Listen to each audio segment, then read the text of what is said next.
ఉత్తరప్రదేశ్‌లో అఘోరిని, వర్షిణిని పోలీసులు అరెస్ట్ చేశారు. హైదరాబాద్‌కి తీసుకొస్తూ ఉన్నారు. అయితే ఇప్పుడు వాడిని తీసుకువెళ్ళి వేరే వేరే కేసుల్లోనూ పెట్టి లోపల వేస్తారు. ఇప్పుడు ఆ అమ్మాయి పరిస్థితి ఏంటండి? ఎక్కడికి వెళ్తుంది? వాళ్ళ ఇంటికి వెళ్తుంది. ఎందుకండి ఇదంతా జీవితాన్ని అల్లరి చేసుకోవడం, చక్కగా ఏదో పిల్ల తప్పు చేసిందిలే అని ఆ ఛానల్ వాళ్ళు చక్కగా యాంకర్‌గా ఉద్యోగం ఇచ్చారు. అది చేసుకుని ఈ రోజున హాయిగా ఉండుంటే బాగుండేది కదా! అసలు ఇన్ని రోజులు ఇంత అల్లరైపోయి ఆ అమ్మాయి ఏం సాధించింది చెప్పండి? తల్లిదండ్రులని వీధిలో పెట్టింది గానీ ఆ అమ్మాయి ఏం సాధించింది?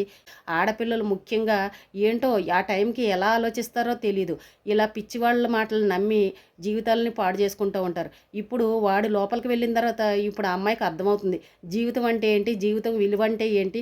తల్లిదండ్రులు అంటే ఏంటనేది ఇప్పుడు ఆ అమ్మాయికి బాగా తెలిసి రావాలి.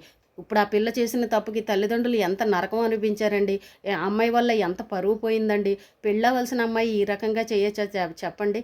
కానీ ఇప్పుడు వాడిని మాత్రం తీసుకువెళ్ళి లోపలేస్తారు. ఆ అమ్మాయి అయితే ఇంటికి వెళ్తుంది. నిజంగా చాలా సంతోషించదగ్గ విషయం. ఈ పని ఎప్పుడో జరుగుంటే ఇంకా బాగుండేదని అనిపించింది.